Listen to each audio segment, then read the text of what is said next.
వచ్చాం మాస్టర్స్. ముందుగా నా గురువు గారైన వంశీకిరణ్ సార్కి, ధ్యాన గురువైన పత్రి సార్కి, ఇంత మంచి ప్లాట్ఫామ్ అందించిన మహోదర్ ఫౌండేషన్ వ్యవస్థాపకులైన రంగనాథ్ సార్కి నా హృదయపూర్వక ఆత్మ ప్రణామాలు. ఈ బుక్ రచయిత అయిన తటవర్తి వీర రాఘవరావు అమ్మ రాజ్యలక్ష్మి కూడా నా హృదయపూర్వక ఆత్మ ప్రణామాలు. స్టార్ట్ చేసుకున్నాం మాస్టర్స్. జ్ఞానజ్యోతి భాగం 2. ఇందులో ఏంటంటే, దేవుడు వరమిచ్చిన పూజారి వరమివ్వడు అనేది ఒక నానుడిలాగా మనము వినుంటాం కదా. అంటే ఎంతో కాలంగా లో అంటే ఏంటంటే, ఇప్పుడు దేవుడు వరం ఇవ్వడము అంటే నిజంగా ఇప్పుడు మనకు దేహానికి ఆత్మకు మధ్యలో ఉండేది ఎవరు? మనసే కదా. అంటే అడ్డుపడేది మనం మనసు అని తెలుసుకోవాలన్నమాట. ఇక్కడ దేవుడు అంటే ఆత్మ, వరం ఇచ్చినా కూడా పూజారి అంటే మనసు వరము ఇవ్వనివ్వదని ఇక్కడ మనకు అర్థం అనమాట. అంటే అంతరాత్మ దేవుడు, అంతరాత్మ మన అంటే అంతరాత్మే మన దేవుడు కాబట్టి మనకు అన్ని ధర్మాలు బోధిస్తాడు. కానీ మనం చేయకూడని పనుల గురించి కూడా ఆత్మ అనేది హెచ్చరిస్తుంది. తప్పులు చేసిన అంటే మనం భయపడకుండానే ముందే తప్పులు మనము చేస్తుంటాము. చేయకుండానే మనకు ఏమైతుంది, ముందుగానే తప్పులు చేయకుండా ఉండడానికి ముందుగానే తెలియపరుస్తుంది. కానీ మనము దాన్ని పట్టించుకోమన్నమాట. అంటే మాటల్లో అసత్యం ఉన్నా, అబద్ధం ఉన్నా ముందుగానే మనకు లోపల నుంచి ఇన్నర్‌లో ఒక ఆలోచన వస్తది చూడండి. ఆమెతో ఇలా నువ్వు మాట్లాడడం సరికాదు అని మన ఆలోచన మనకు లోపల నుంచి, ఆత్మ నుంచి వస్తది. కానీ మనం ఏం చేస్తాం, మనసు వల్ల మనము ఓకే ఇది కరెక్టే అని మళ్ళీ అది రెండో ఆలోచన చేసినప్పుడు మనము ఆగిపోతాం కదా. అలా అనమాట. అంటే దేవుడు అంటే ఆత్మ వరాలు ఇద్దాం అనుకున్న మధ్యలో ఉన్న పూజారి అంటే మనసు ఆ సలహాలు మనల్ని పాటించనివ్వదు, విననివ్వదు, ఆచరించనివ్వదు. అలా అనమాట. అంటే మధ్యలో అడ్డుకునేది మనకు ఇక్కడ మెయిన్. మనం ముఖ్యంగా ఏం తెలుసుకోవాలంటే, ముఖ్యంగా మనము మధ్యలో అడ్డుకునేది ఈ మనసే అని మనం తెలుసుకోవాలి. ఎక్కువ శాతం వరకు ఏం చేస్తుందంటే చెడునే ప్రోత్సహిస్తుంది. ఇప్పుడు పక్క వాళ్ళు ఏం చేస్తారు, వాళ్ళు అబద్ధం ఆడకూడదు అనేది ఇప్పుడు మనకు తెలుసు కదా. అంటే ఆత్మ నుంచి అబద్ధం ఆడకూడదు అనేది వస్తుంది. కానీ ఏం జరుగుతుంది, లోపల నుంచి ఆత్మ నుంచి హెచ్చరిక వచ్చినా కూడా మనమైతే మనసు ఏం చెప్తుంది, 2 మాటలు ఆడినా ఏం లేదు, నీకు లాభం కలుగుతుంది కాబట్టి నువ్వు అబద్ధం ఆడేసేయి, ఏం కాదు, దాంట్లో తప్పేం లేదు అని చెప్పి మళ్ళీ దానికి సంబంధించింది కూడా ఓకే నువ్వు ఇలా చేయడం వల్ల తప్పేం కాదు అనే విషయాన్ని కూడా మళ్ళీ చెప్తుంది. అంటే అలా అబద్ధం ఆడేస్తూ ఉంటాం అనమాట మనం ఈజీగా. అంటే మనకు ధర్మానికి అలా లాభం రావడం వల్ల దానివల్ల ఏం చేస్తాం, ఇంకా మనసు అబద్ధం ఆడడం అన్నది చేస్తాము. మనము ఆ లాభం వచ్చిందని మనం బాగా మురిసిపోతుంటాం కదా. ధర్మానికి విరుద్ధం అవ్వడం వల్ల, సృష్టి ధర్మాన్ని అనుసరించడం వల్ల మనకు అనుసరించి అంటే ధర్మానికి మనము అలా అబద్ధం ఆడడం వల్ల అది సృష్టి ధర్మానికి విరుద్ధం అవ్వడం వల్ల సృష్టి ధర్మాన్ని అనుసరించి మనకు శిక్ష పడుతుంది. అంతకు కొన్ని రెట్లు ఆనందంగా మనము భవిష్యత్తులో నష్టపోవలసి కూడా వస్తుందన్నమాట. తర్వాత ఎంతో విచారించవలసి కూడా, బాధపడవలసి కూడా వస్తుంది. అప్పుడు మాత్రం ఏం చేస్తామంటే మనకు నష్టం వచ్చింది అని మనము రోధిస్తాము. ముందు మాత్రమే ఏం పట్టించుకోమన్నమాట. అలా అంటే ఎదుట వారికి తప్పని చెప్పేవారే. కానీ ఇప్పుడు మామూలుగా మనం కూడా ఏం చెప్తాము, ఇలా చేస్తే ఇది తప్పు అని చెప్తాం. కానీ మనం ఆచరిస్తామా చెప్పండి? ఎంతవరకు కూడా మనం అంటే ఆచరించము. మనం మాత్రము ఏ రకంగా ఆచరించమంటే ఎదుటి వారికి తప్పని చెప్పేవారే కానీ తాము మటుకు ఆ తప్పులు చేయడం మటుకు మానరు, ఆచరించరు. వీళ్ళు కూడా అదే తప్పులు చేస్తారు. చెప్పడం వరకే చెప్తారు. అంటే చెప్పడము మనకు చాలా తేలిక, ఆచరించడమే కష్టం కదా. అందుకని అంటే తప్పు అనే వారు కూడా కష్టాల్లో ఉంటారు. వాళ్ళు కూడా తప్పని ఎవరైతే చెప్తున్నారో వాళ్ళకు ఇప్పుడు తెలుసు, కానీ ఆచరణలో పెట్టరు కదా. ఎందుచేతనంటే సృష్టి ధర్మాలు సృష్టి చేసిన దేవునికి తెలుసు, అంటే ఆత్మకు తెలుసు. ఎవరైనా సరే ఆత్మను అనుసరించాలి, కానీ మనసుని మాత్రము అనుసరించకూడదు అనమాట. మనసు వ్యామోహంలో పడకూడదు. అంటే ఇప్పుడు మనము ఒక ఎగ్జాంపుల్ తీసుకున్నట్టయితే ఈ సీతాదేవి గూడా ఆమె ఇప్పుడు బంగారు లేడీ మీద ఒక వ్యామోహంలో ఉంటుంది గదా! ఆమె వ్యామోహంలో పడడం వల్ల ఆమె నిజంగా చాలా కష్టాలు పడాల్సొస్తుంది గదా! అలా అంటే మనసు మనము అది అంటే అన్ని రకాల కోరికలు కోరుతది. అవసరం ఉన్నయి, లేనియి గానీ మనము దాని మాటే విన్నప్పుడైతే ఇలాంటి ఎంతో బాధపడాల్సొస్తుంది. అలాగే చూడండి మహాభారతం యుద్ధము అంటే మహాభారతంలో పాండవుల కౌరవులకు జరిగిన యుద్ధము అదేంటంటే ధర్మానికి అధర్మానికి మధ్య జరిగిన యుద్ధం అన్నమాట. యుద్ధం మాత్రమే. ఇక్కడ పాండవులు అంటే ధర్మము, మనకు కౌరవులు అంటే అధర్మము. అందుకే ఇప్పుడు పాండవులు ధర్మము అంటే ఆత్మని భగవంతుని పట్టుకున్నారు కాబట్టి భగవంతుడు ఏం చేస్తాడు, శ్రీకృష్ణ పరమాత్ముడు పాండవులతో ఉంటాడు. కానీ కౌరవులతో ఉండడు గదా! వాళ్ళేంటంటే అధర్మానికి అంటే వాళ్ళు మనసు మాట విన్నారు. అంటే ఆత్మ దేవుడు భగవంతుడి మాట వినలేదు. వాళ్ళు తనలోకి అంటే వాళ్ళలోకి వాళ్ళు ప్రయాణం చేయలేదనమాట. ఆత్మను అంటే దైవాన్ని అనుసరించిన వాళ్ళు పాండవులు ధర్మయుక్తంగా ప్రవర్తించారు. అంటే వాళ్ళు గూడా అలా ధర్మయుక్తంగా ప్రవర్తించడం వల్ల గూడా నిజంగా అంటే ఆ ధర్మానికి కట్టుబడి ఉండటం వల్ల మొదట్లో ఏం చేస్తారు, వాళ్ళు రాజ్యాన్ని కోల్పోతారు. అలాగే ఏం జరుగుతుందంటే రాజ్యాన్ని కోల్పోయిన తర్వాత వాళ్ళు ఇట్లా ప అంటే 13 సంవత్సరాలు 12 సంవత్సరాలు అరణ్యవాసం వెళ్ళిన తర్వాత ఒక సంవత్సరము అజ్ఞాతవాసంలో గూడా ఉండి వాళ్ళు నిజంగా చెప్పాలంటే వాళ్ళు రాజులై గూడా వాళ్ళు ఎన్నో రకాల పనులు గూడా చేయాల్సొస్తది. మనకు తెలుసు గదా! మళ్ళా అలాగే ఇప్పుడు భార్యకు గూడా ద్రౌపదికి గూడా ఎంతో అవమానం జరుగుతుంది. అంటే ఇలా ధర్మంగా ఉండడం వల్ల. కానీ ఏం జరుగుతుందంటే అక్కడ మనకు లాస్ట్‌కి మాత్రము ఆ ధర్మమే గెలుస్తుంది. మళ్ళీ వాళ్ళ రాజ్యం ఆహ్, వాళ్ళకే వస్తుంది. అలాగే అంటే ధర్మమే గెలుస్తుంది. చివరికి వాళ్ళే యుద్ధంలో విజయం గూడా సాధిస్తారు గదా! దేవుడు ధర్మాన్ని అనుసరించే వారు దేవుడి దేవుడు చెప్పిన ధర్మాన్ని అనుసరించేవారు మొదట్లో కష్టాల పాలైనట్టు మనకు కని కనిపిస్తుంది. కానీ లక్ష్య పెట్టక ధర్మాన్ని అనుసరిస్తే చివరికి వాళ్ళే విజయులవుతారు. ఇప్పుడు మనకు పాండవులు, కౌరవుల దాంట్లో మనకు ఎగ్జాంపుల్‌లో అదే తెలిసిందనమాట. అంటే లాభం పొందుతారనే మహాభారతం యొక్క మనకు సందేశం. ఆత్మను అంటే దైవాన్ని లక్ష్యపెట్టని కౌరవులు ఏమయ్యారు? అధర్మాన్ని ఆశ్రయించారు గదా! మొదట్లో తాత్కాలికంగా. వాళ్ళకి ముందు ఏమైతది? వీళ్ళకు 5 ఊర్లు ఇవ్వమన్నా గూడా ఇవ్వరు గదా! అలాంటప్పుడు ఏం ఏమవుతుంది? అప్పుడు నిజంగా అంతా నాదే అని అనుకుంటారు కౌరవులు. కాకపోతే తర్వాత ఏమైంది? మొదట్లో వాళ్ళకి లాభం కనిపించినా గూడా, ఆ తర్వాత పాండవులు ఆస్తిని, రాజ్యాన్ని సంపాదించుకున్నట్టు అంటే అంటే కనిపించిన తర్వాత చివరికి మొత్తం రాజ్యాన్ని వాళ్ళు కోల్పోవడమే కాకుండా అంతా సర్వనాశనం గూడా అయిపోతారు గదా! అంటే యుద్ధంలో మొత్తం అందరూ గూడా ప్రాణాలు పోతాయి గదా! దీనంతటికి కారణము అధర్మాన్ని ఆశ్రయించడమే. అంటే ఆత్మను అంటే దైవాన్ని వినకపోవడమే. ఆత్మ చేసే సూచనలు, హెచ్చరికలను పాటించకపోవడమే. మనసు చెప్పిందే వింటారు గదా! మొత్తము. మనసు ఏది చెప్తే ఇప్పుడు అధర్మంగా ఏ రకంగా ఎవరు ప్రవర్తించినా గూడా మనసు చెప్పింది వినడం వల్లనే అలా జరుగుతుంది. మనసనేది మామూలుగా మనకు తెర అని గూడా మనము చెప్పుకోవచ్చు. ఈ తెర దేహానికి, ఆత్మకు మధ్యలో ఉంటుంది. అంటే భగవంతుడికి, మన దేహానికి రెండింటికి మధ్యలో ఉంటుంది. హ్మ్. ఉంటుంది.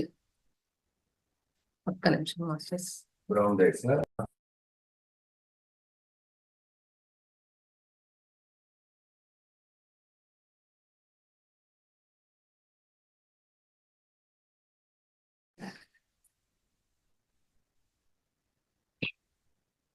కాబట్టి మానవులు ఇన్ని పాపాలు చేస్తున్నారు. అంటే భగవంతునికి అంటే దేహానికి, మనకు ఆత్మకు మధ్యలో ఉండేదేందంటే ఇదే. మనకు మనసనే తెర.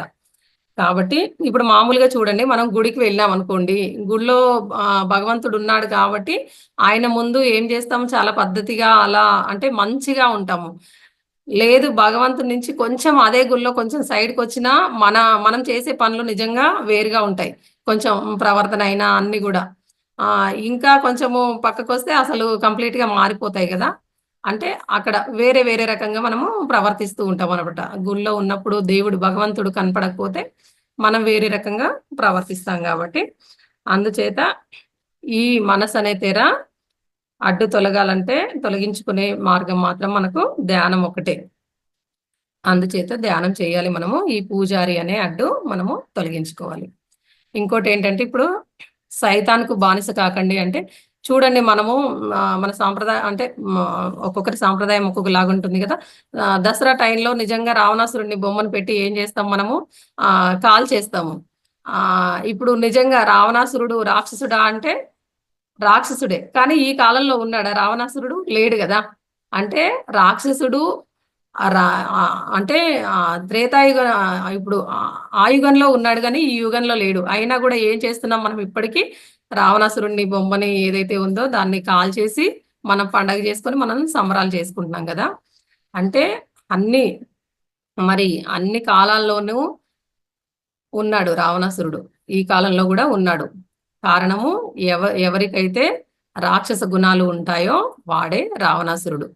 అలాగే ఎవరికైతే దేవతా గుణాలు ఉంటాయో వాడే రాముడు.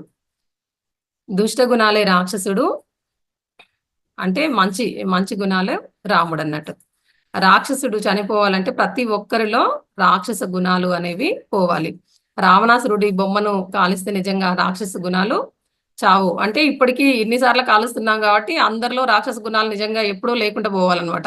ఇప్పటికి ఆ రాక్షస గుణాలు ఏమీ ఉండొద్దు. కాకపోతే మనలో అందరిలో రాక్షస గుణాలు ఉన్నాయి అంటే ఇప్పుడు రావణాసురుడిని కాల్వాల్సిన అవసరం అయితే ఏ రకంగా లేదు. మనలో మనము ఆ గుణాల్ని మనము తొలగించుకోవాలి. దానికి మార్గము మనము శాకాహారము, ధ్యానం మాత్రమే. ఇంకోటేంటంటే హజ్ యాత్ర అని వినుంటారు మీరందరూ. ముస్లింలు మక్కాలో జరుపుకుంటారు గదా! సైతాన్ని గూడా వాళ్ళు గూడా రాళ్ళతో కొట్టే కార్యక్రమం గూడా వాళ్ళు జరుపుకుంటారు. ఇప్పుడు రావణాసురుడిని ఎలా అయితే మనము బొమ్మని ఎలా కాలుస్తున్నామో వాళ్ళు గూడా కొడతారు. దీని అర్థం ఏంటంటే మీలో ఉన్న సైతాన్ను తరిమి వేయండి అంటే మీలో ఉన్న చెడు గుణాలను తొలగించుకోండి అని చెప్పడమే ఆ ఆచారం యొక్క అర్థం అన్నమాట. అయితే ఏమవుతుందంటే సైతాన్ను రాళ్ళతో కొట్టిన సైతాన్ని వాళ్ళు రాళ్ళతో కొట్టి ఏమనుకుంటారు, నేను సైతాన్ని తరిమేసినాము ఇంకా పోయింది లేదు అనుకుంటారు గదా! సైతాన్ గూడా ఎక్కడుందంటే ఇప్పుడు అది గూడా మనలోనే ఉంది.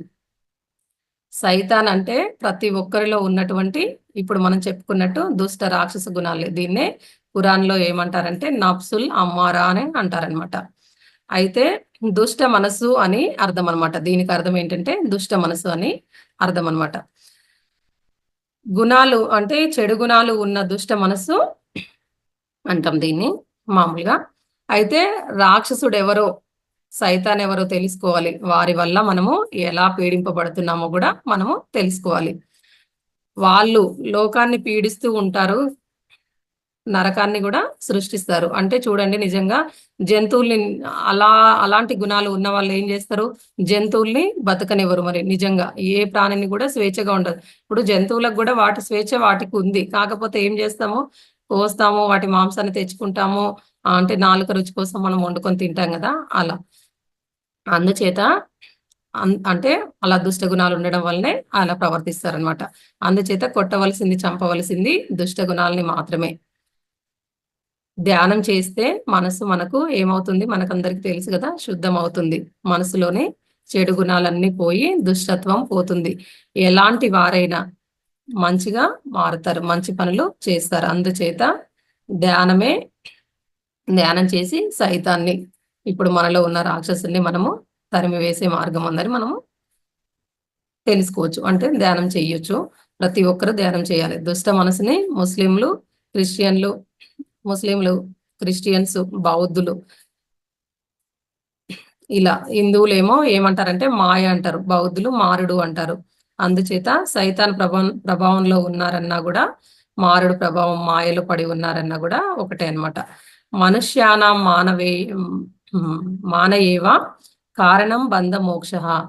అంటే మానవుల బంధానికి అంటే దుఃఖానికి, మోక్షానికి అంటే ఆనందానికి మనసే కారణం. దుఃఖానికైనా, మోక్షానికైనా అంటే ఆనందానికైనా మనసే కారణం. దాన్ని మనము సరిగ్గా పెట్టుకున్నట్టయితే అన్నీ కూడా మనకు రావాల్సినవి వస్తాయి. దుఃఖానికి కూడా కారణం అదే. సైతాను స్వార్థపూరితమైనది. అది మోసపూరితమైనది. అందుచేత సైతాను అంటే మనసుకు బానిస కాకూడదు. మనసు చెప్పినట్టు చెయ్యకూడదు. మనసును అదుపులో ఉంచుకొని సాత్వికమైన శాకాహారం తీసుకొని ధ్యానం చేయాలి. ఇంకా వేరే మార్గం అంటూ ఏమీ లేదు. ఇంకోటి ఏంటంటే మనము తలలోని మురికి కాదు, తలుపుల్లోని మురికి వదిలించాలి. దీని గురించి తెలుసుకుందాము. నిజంగా మామూలుగా మనం గుడికి పోయేటప్పుడు ఏం చేస్తాము, మంచిగా చక్కగా తలస్నానము, మొత్తం బాడీ అంతా క్లీన్ చేసుకొని, కొంచెం కొత్త బట్టలేసుకొని, అంటే చాలా పవిత్రంగా పోతున్నట్టు మనము ఫీల్ అయ్యి మరి వెళ్తాం గదా! అయితే భగవంతునికి తల కాదు, తలుపులు ముఖ్యమని మనము ఇక్కడ తెలుసుకోవాలనమాట. భగవంతుడు బాహ్య ప్రియుడు కాదు, భావప్రియుడు అని మనము తెలుసుకోవాలి. తలలోని మురికి కాదు, తలుపుల్లోని మురికి అంటే బాహ్య శుద్ధి కాదు, అంతర్శుద్ధి ముఖ్యం అనేది మనము తెలుసుకోవాలంటే శరీరానికి ఉన్న మురికిని కాదు వదిలించాల్సింది, మనసులోని మురికిని వదిలించుకోవాలనేది మనము తెలుసుకోవాలి. అందుకే సత్యసాయి బాబా ఉన్నారు కదా, గుడ్డలు కాదు మార్చాల్సింది, గుణాలు మార్చుకోవాలని చెప్తారనమాట. అలాగే మనకు పత్రి సార్ కూడా ఏమంటారు, తలలు కాదు బోడి చేయవలసింది, తలుపులు బోడి చేయాలంటే గుండు కొట్టించుకోవడం అవే కాదు, ఆ మన ఇవి ఆలోచనలు ఏవైతే ఉన్నాయో వీటిని మార్చుకోవాలి అని చెప్తారనమాట. దేవుని దగ్గరకు వెళ్ళాలంటే ఇది చాలా ముఖ్యము. తలుపులు మార్చుకొనే వెళ్ళాలి. కాబట్టి కారణం అలా చేసిన వారే దేవునికి ఇష్టలు కాగలరు, దేవుణ్ణి చేరగలరనమాట.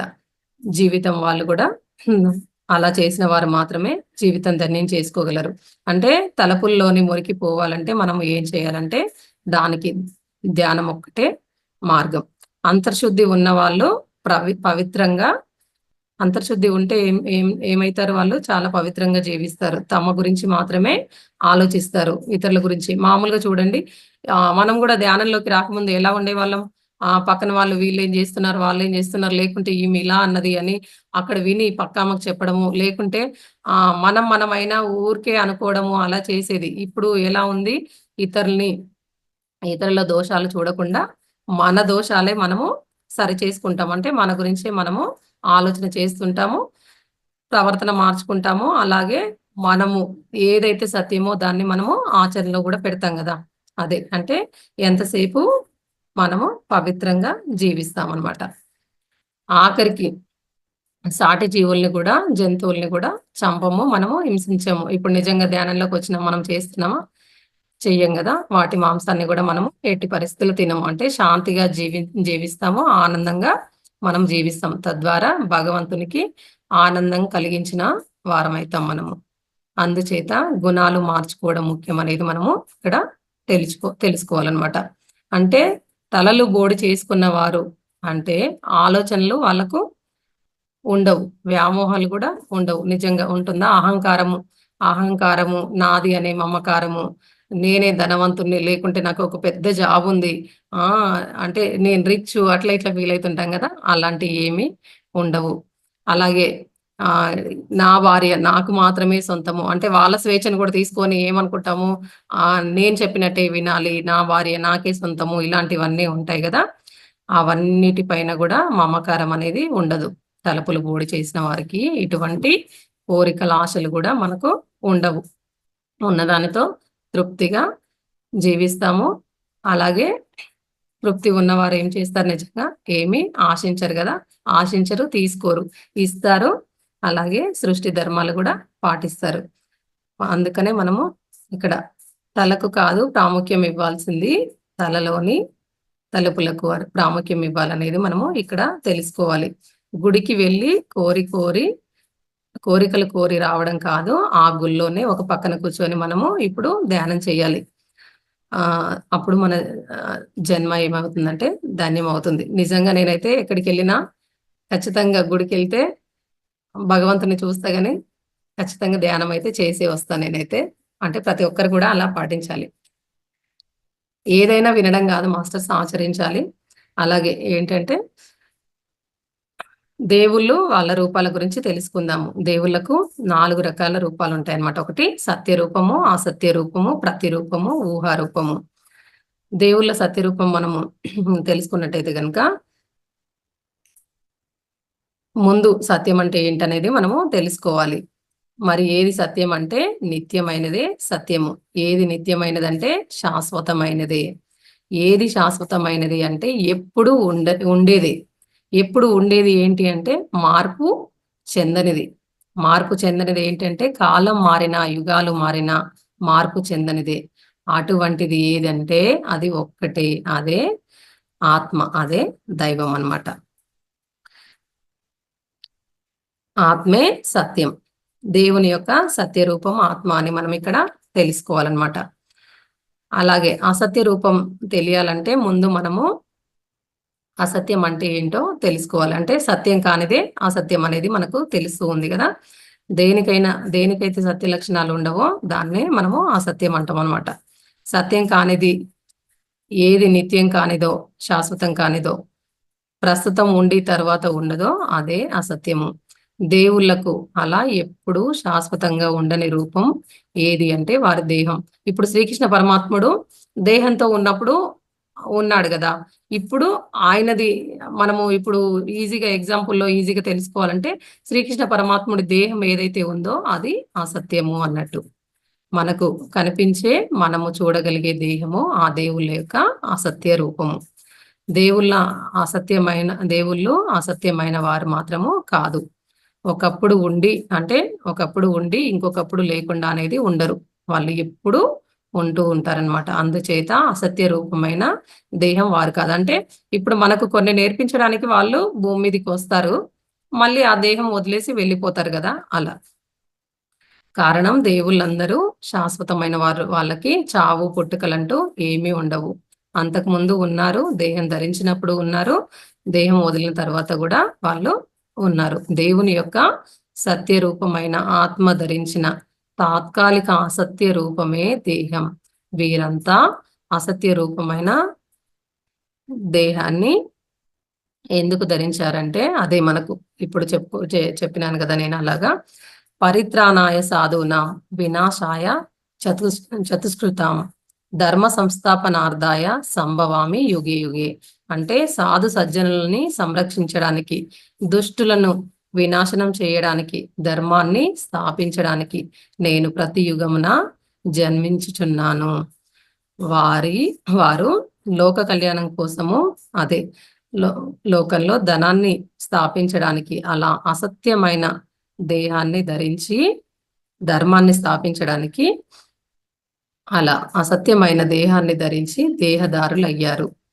భూమి మీద తాము చెయ్యవలసిన కార్యం పూర్తి కాగానే ఏం చేసినారు వాళ్ళు? వాళ్ళ ప్రణాళిక ప్రకారము ఏం నేర్పించాలో అది నేర్పించడానికి భూమి మీదకి వచ్చినారు.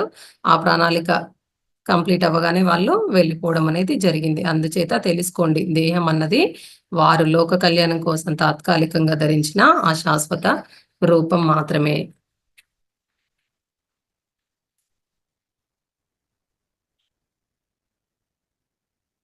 దేవుని అసత్య రూపం అంటే అసత్య రూపాన్ని ఆశ్రయిస్తే ఏం లాభాలు, సత్య రూపాన్ని ఆత్మను ఆశ్రయిస్తే ఏం లాభాలని మనము తెలుసుకుందాము. కొన్ని తెలుసుకుందాము. అరిషడ్ వర్గాలైన కామము, లోభము, మోహము, మదము, మాత్సర్యము అదుపులో ఉంచుకోవాలనేది తెలుస్తుంది. త్రికరణ శుద్ధి పాటించాలని తెలుస్తుంది. ఆనందం పొందే మార్గము తెలుస్తుంది. అందరి మీద, అన్నింటి మీద దయ, జాలి, కరుణ చూపించాలని తెలుస్తుంది. అదే సత్యరూపం అంటే ఆత్మను ఆశ్రయిస్తే వచ్చే లాభాలు ఏంటంటే అన్ని సమస్యలకు పరిష్కారం లభిస్తుంది. జ్ఞానము అనుభవంలోకి వస్తుంది. ధర్మాచరణ వస్తుంది. అందరి పట్ల సమానంగా వ్యవహరిస్తారు. అన్ని జీవులతో స్నేహం చేస్తారు. ప్రేమ సహజ గుణం అవుతుంది. అహింస పాటిస్తారు. వర్తమానంలో జీవిస్తారు. ఎరుకతో మాట్లాడతారు. అంటే ఇక్కడ మనకి ఏం తెలుస్తుందంటే అసత్య రూపం దేహాన్ని ఆశ్రయిస్తేనేమో చెయ్యాలనేది తెలుస్తుంది. ఇలా చెయ్యాలి అనేది తెలుస్తుంది. అదే సత్య రూపము అయిన ఆత్మని మనము గనక ఆశ్రయిస్తే గనక ఇక్కడ మనము ఆచరిస్తూ చేస్తూనే ఉంటాం అన్నమాట. అలా దానికి దీనికి డిఫరెన్స్ అదే. సత్యరూపాన్ని అంటే ఆత్మను ఆశ్రయించే మార్గమే మనకు ధ్యానము. అంటే ఎవరైతే ధ్యానం చేస్తారో వారికి ఇష్టమైన దైవాన్ని ఆశ్రయించిన వారవుతారనమాట. అనన్యా చింత యాంతోమం ఏ జన పర్యుపాసతే తేషాం నిత్యాభియుక్తానాం యోగక్షేమం వహామ్యహం. అంటే నిష్కామములు సమ్యక్ దర్శులు అగు ఏ జనులు పరమేశ్వరుడు అగు నన్ను ఆత్మరూపమున భావించుచు ఉపసించుచున్నారో ఎల్లప్పుడూ అట్టి భావనతోనే ఉండు వారి యొక్క యోగ క్షేమములు నేను వహించుచున్నాను. అంటే ఈ విషయమే మనకు సాయిబాబా, షిరిడి సాయిబాబా కూడా సచ్చరిత్ర 3వ అధ్యాయంలో 27వ పేజీలో బాబా ఇలా చెప్తాడనమాట. ఎవరైతే తమ దృష్టిని నా ఆత్మ వైపు తిప్పెదరో వారికి కానీ బాధ కానీ హాని కానీ కలగదు అని చెప్పారనమాట. అంటే నన్ను మరచిన వారు మాత్రము వానికి మాయ శిక్షించును, మాయ వల్ల వాళ్ళు శిక్షించబడతారు అని. దీన్ని బట్టి చూస్తే ఎవరైతే దేవుని యొక్క సత్యరూపమైన ఆత్మ మీద దృష్టి ఉంచితే చాలు, వాళ్ళ యోగక్షేమాలన్నీ ఆ దేవుడే చూసుకుంటాడని మనం ఇక్కడ తెలుసుకోవచ్చు. అదే ప్రతిరూపం గురించి మనము తెలుసుకుందాము. సత్యరూపం అయిన ఆత్మ ఇప్పుడు మామూలుగా ఆత్మ అనేది మన కంటికి కనిపిస్తుందా, చెవులతో చూసేది కాదు. అలాగే శరీరంతో చర్మంతో కూడా మనము స్పర్శించేది కాదు. అలాగే ఇంకేంటంటే ఇంద్రియాలతో కూడా ఆత్మని మనము చూడలేం కదా, ఆ సత్యరూపాన్ని.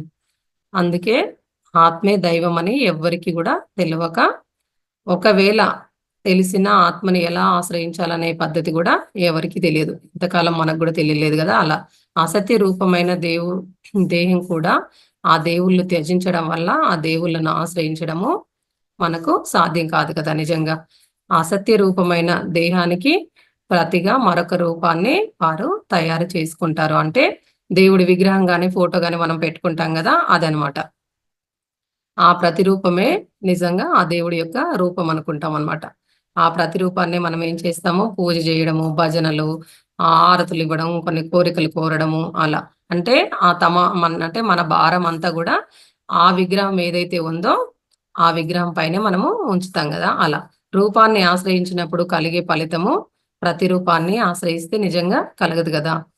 అయితే దేవునికి రూపం ఉన్నప్పుడు, అంటే దేహం ఉన్నప్పుడు ఆశ్రయించిన అనుభూతి, అలాంటి అనుభవము ప్రతిరూపమైన విగ్రహాన్ని ఆశ్రయిస్తే పొందగలరా? పొందలేం కదా. అంటే రూపానికి ప్రతిరూపానికి ఉన్న తేడా తెలుసుకుందాము మనము. దేవుని యొక్క రూపము, దేవుని ప్రతిరూపము. అంటే ఒకటి దేహము, ఒకటి విగ్రహము. ఆయన దేహంతో ఉన్నప్పుడు ఎలా, విగ్రహము ఎలా అనేది. అంటే దేవుని రూపము స్పందిస్తుంది, సందేశాలు ఇస్తుంది. తప్పులు పొరపాట్లు చేసినా వెంటనే ఖండిస్తుంది. మాటల్లో తేడా వచ్చినా, అపసవ్యమైన మాట మాట్లాడినా మందలిస్తుంది. ఆగ్రహం వ్యక్తం చేస్తుంది. జ్ఞానాన్ని, ధర్మాన్ని బోధిస్తుంది. చేసిన పని నచ్చకపోతే ఆగ్రహం వ్యక్తం చేస్తుంది. సృష్టి విరుద్ధంగా ఉంటే దండిస్తుంది. అదే మనం చూస్తాం చూడండి, ఇది శిశుపాలుడి తప్పులు మొత్తము, అంటే పాపాలు చేయడము, ఇన్ని పాపాలు అయినాయని అప్పుడు సుదర్శన చక్రం వదులుతాడు అని, అంటే కొన్ని సీరియల్లో, సినిమాల్లో మనకు చూపిస్తారు కదా. అలా అనమాట. అంటే దండించడం కూడా జరుగుతుంది. సమయాన్ని బట్టి, సందర్భాన్ని బట్టి స్పందిస్తుంది. విగ్రహం ఏం చేస్తుంది? కదలలేదు, స్పందించలేదు, మనకు ఎటువంటి సందేశాలు కూడా ఇవ్వదనమాట. ఏం చేసినా మాట్లాడదు. ఆగ్రహం కూడా మన మీద వ్యక్తం చేయదు. ఏమిచ్చినా, నిజంగా ప్రసాదం ఏమైనా పెడతాము భగవంతుడి ముందు, ఏమిచ్చినా కూడా తీసుకోదు కదా. అలాగే ప్రసాదం ఏమైనా పెడతాము, ఏం చేస్తాం, మళ్ళా ఒక 5 నిమిషాలు ఆగి మళ్ళీ తెచ్చుకొని మనమే తింటుంటాం కదా. అలా అంటే ఏమిచ్చినా కూడా తీసుకోదు. మళ్ళీ దాన్ని మనమే, ఎవరైతే ఇస్తారో వాళ్ళే మనము తిరిగి తీసుకోవాలి.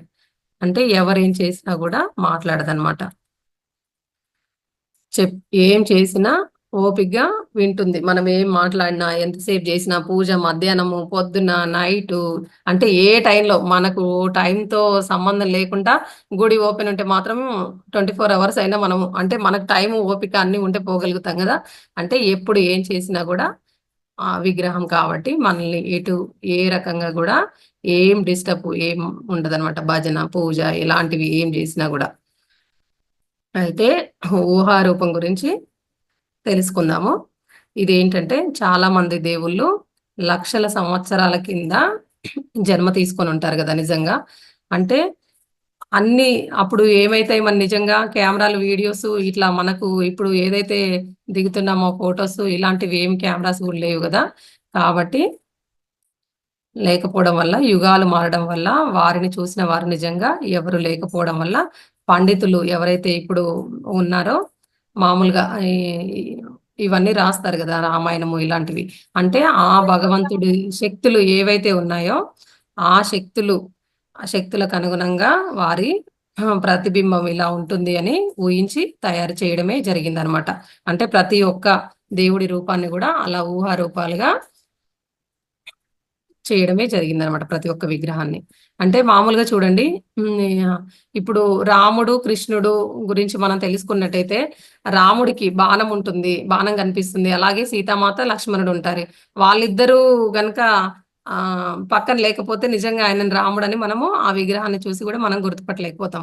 అలాగే శ్రీకృష్ణుడికి ఏముంటుంది, వేణువు, మెడలో ఒక దండ ఉంటుంది. అలాగే ఆయన తలపైన ఒక నెమలి పించం ఉంటుంది. అవి కూడా ఆ విగ్రహానికి లేవు అంటే ఆయన కృష్ణుడు అనేది కూడా మనము గుర్తుపట్టలేము. అలాగే ఇప్పుడు నారదుడికి కూడా ఏమవుతాయి, చేతిలో చిరతలు పెట్టి ఆయనకు ఇలా ఒక దండ కూడా మెడలో వేసి అలా ఉంచిన, జుట్టు కూడా ముడేస్తే ఆయనను కూడా మనం ఏమనుకుంటామంటే ఆ రూపం చూసి నారదుడు అంటామన్నమాట.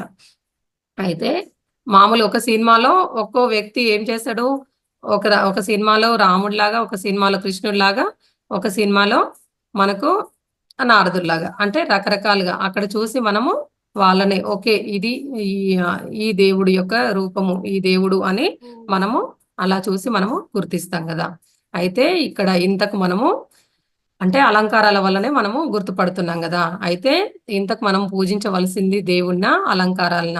అయితే రూపాన్ని పూజిస్తే దేవుణ్ణి పూజించినట్లు అవుతుందా?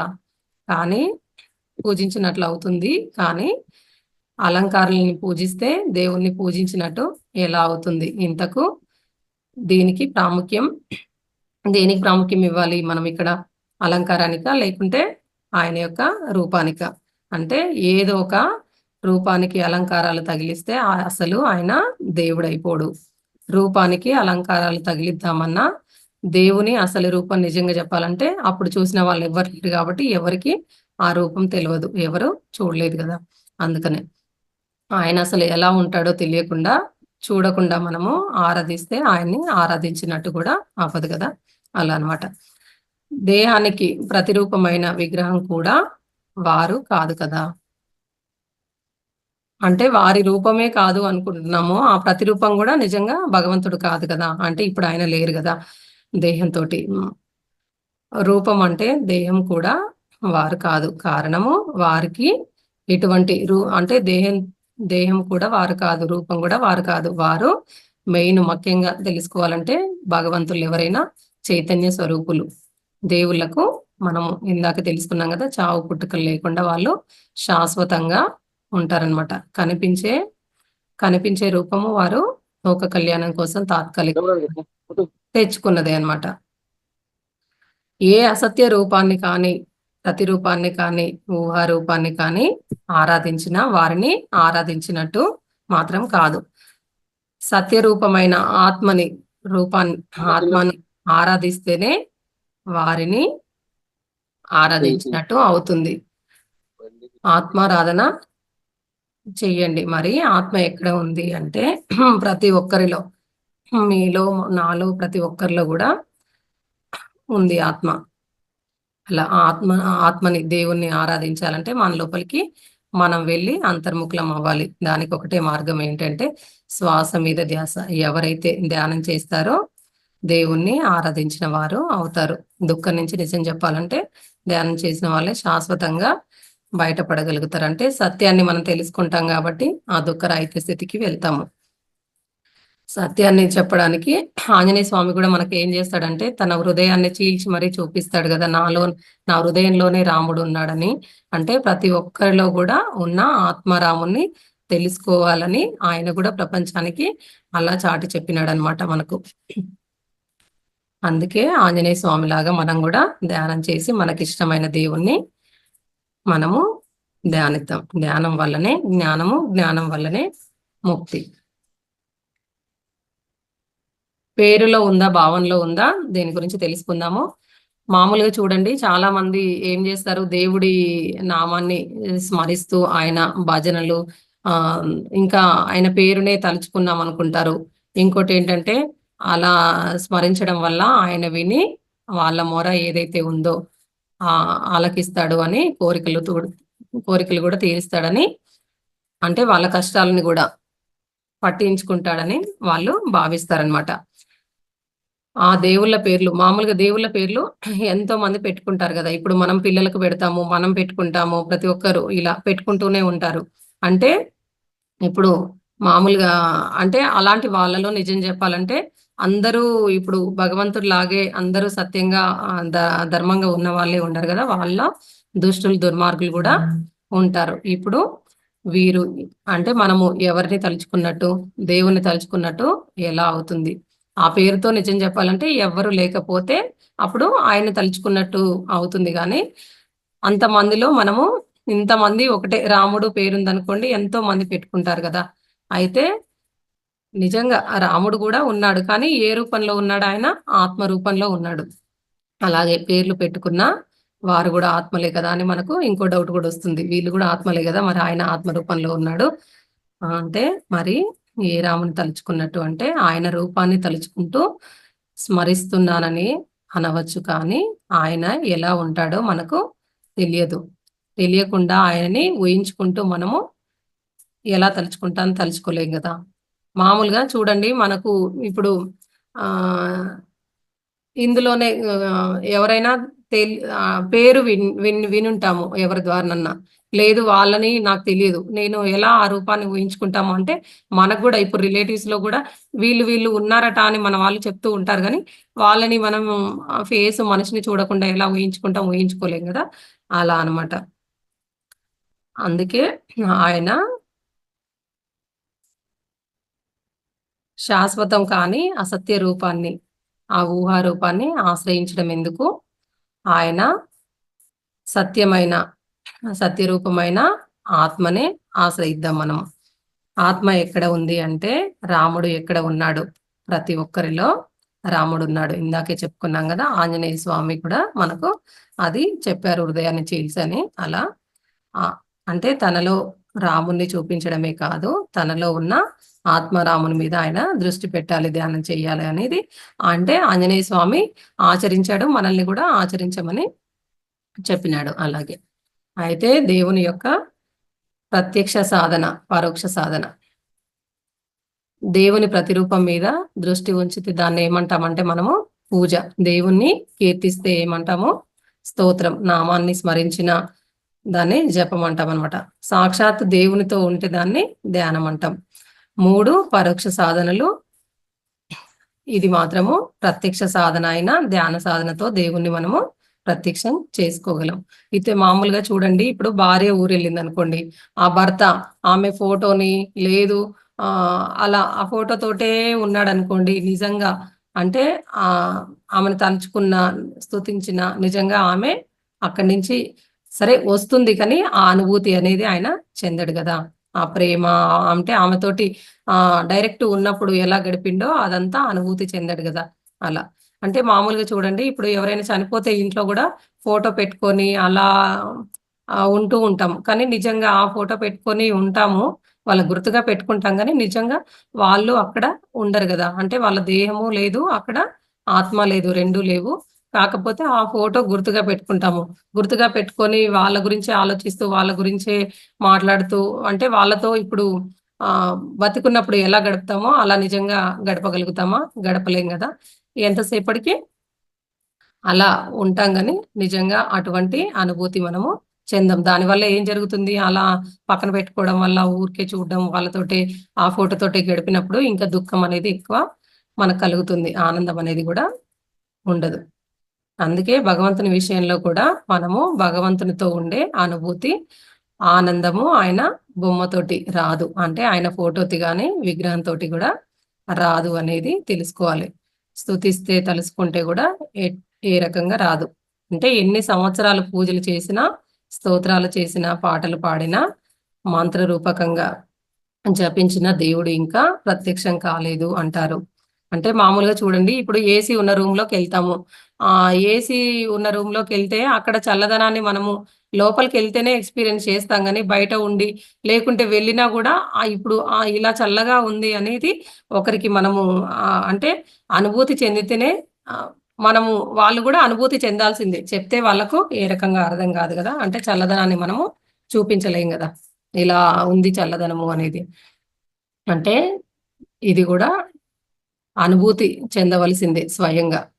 భగవంతుడిని కూడా ఎవరికి వారు తమ అంతరంలోకి వెళ్ళవలసిందే. స్వయంగా అనుభూతి చెందవలసిందే. అంతేకానీ గురువు గూడా మనకు దేన్ని చూపించలేరు. ఇప్పుడు ధ్యానం చేస్తే ఇలా ఉంటుంది అని చెప్తారు గానీ మనకు, ఇప్పుడు పత్రి సార్ గూడా ధ్యానం చేస్తే ఇలా ఉంటుంది అని చెప్పినారు గానీ, ఆ ఎక్స్‌పీరియన్స్‌ని మనకు కలిగించలేరు గదా! మనది మనమే కలిగించుకోవాలనమాట. అంతరపు లోపలికి తీసుకువెళ్ళగలిగేది గురువు కాదు, ధ్యానం మాత్రమే. అందుకే పత్రి సార్ మనకేం చెప్పినారంటే, శ్వాసే గురువు. మనకు ఎటువంటి గురువు లేరని మనకు సార్ గూడా చెప్తారు గదా! మిగిలిన సాధనలన్నీ పరోక్ష సాధనలే. మనసు స్మరించే నామ మంత్రాలు కూడా ఇంద్రియాలతో గ్రహించగలిగేవే. అవును. నోటి ద్వారానే గదా! ఇప్పుడు కళ్ళ ద్వారా ఇప్పుడొకటి రామనామం రాసినామనుకోండి, చేత్తో రాస్తాం, కళ్ళతో చూస్తాము. అలాగే నోటితో పాడతాము. అంటే అవన్నీ ఇంద్రియ సాధనలే. ఇంద్రియాలకు అతీతమైన స్థితిని కలిగించే సాధనే దేవుని ప్రత్యక్ష సాధన. అదే శ్వాస మీద ధ్యాస, ధ్యానం. ధ్యానం వల్లనే ఎవరైనా దేవుని ప్రత్యక్షం చేసుకోగలరు. ఆ అనుభూతి అనేది చెందగలరనమాట. పిరమిడ్ సత్యవాక్కుల గురించి మనము ఒకసారి తెలుసుకుందాము. ప్రకృతిని కాపాడుకోవడం అంటే మనల్ని మనము కాపాడుకోవడము. మానవుణ్ణి దానవుడిగా చేసేది హింస. మానవుణ్ణి దివ్యుడిగా చేసేదే హంస. అంటే హింసని వదిలి హంసని పట్టుకోవాలి. ఎక్కువగా వినాలి, తక్కువగా మాట్లాడాలి. అంటే మౌనంగా ఉండాలి. అనవసరమైన మాటలేవి గూడా మాట్లాడొద్దు. త్రికరణ శుద్ధి ఉన్నవారే అంతరాత్మ ప్రబోధం అన్నది స్పష్టంగా తెలుస్తుంది. తెలుసుకున్న విషయాన్ని ఆచరించడం లేదంటే అసలది తత్వతః మౌలికంగా తెలుసుకో తెలుసుకోలేదనే అర్థం. అంటే మనం ఏదైనా విన్నది ఆచరణలో పెట్టలేదంటే అది మనము తెలుసుకోలేదనే దానికి అర్థమనమాట. అంటే వస్తే రాని, ఉంటే ఉండని, పోతే పోని అని గూడా అనుకోవాలి. ఏది వచ్చినా గూడా హ్యాపీగానే ఉండాలి. పోయినా గూడా హ్యాపీగానే ఉండాలి. అలాగే ఉన్నా గూడా హ్యాపీగానే ఉండాలి. ఇలా. అంటే ఎప్పుడు గూడా దుఃఖంలోకి వెళ్ళకుండా ఎప్పుడు ఆనందంగానే ఉండాలి. ఎక్స్‌పెక్టేషన్స్ పెట్టుకోవద్దు. ఏది చేస్తామో అదే మన వెంట వస్తుంది. ఏది చెయ్యకపోతే ఏది రాదు. నిజంగా అంటే ఇప్పుడు ధ్యానం జేస్తున్నాము. ఏ ఉద్యోగం చేయలేదు. కానీ రావాలి అనుకుంటే నిజంగా వస్తుందా? అంటే మనము ఏదైనా ధ్యానమైనా అంతే. సాధన చేస్తేనే మనకు ఆ శక్తి వస్తుంది గానీ ఊరికే రాదు గదా! ఇప్పుడు డబ్బు గూడా అంతే. మనము చెయ్యకపోతే ఏది రాదు. ధర్మం అనేది బయట వారు మనకిచ్చేది కాదు. మన అంతరాత్మ నుంచి పైకి సహజంగా ఉబికేదే. అంటే మన లోపల నుంచే మనము ధర్మం పాటించాలని రావాలి గానీ, ఎవరో చెప్తే గాని మనము ఆ ధర్మాలనేవి మనము పాటించలేము. ఆత్మ ఎంత వికసిస్తే జ్ఞానం అంతా వెల్లివిరుస్తుంది. అంటే సాధన బాగా చేస్తే, సాధన చేస్తూ ఇదంతా జ్ఞానం తెలుసుకొని ఆచరణలో పెడితే మాత్రమే ఆ జ్ఞానం అనేది మనకు అపారంగా వస్తుంది. అలాగే జ్ఞానము మనము మనం తెలుసుకోవడమే కాదు, నలుగురికి పంచి వాళ్ళు గూడా ఆచరిస్తే ఏంటి, ఆచరించకపోతే ఏంటి అనేది మనము వాళ్ళకి ఆ జ్ఞానాన్ని అందించాలి. ఇంకోటేంటంటే పలుకే బంగారమాయన దాని గురించి మనము తెలుసుకుందాము.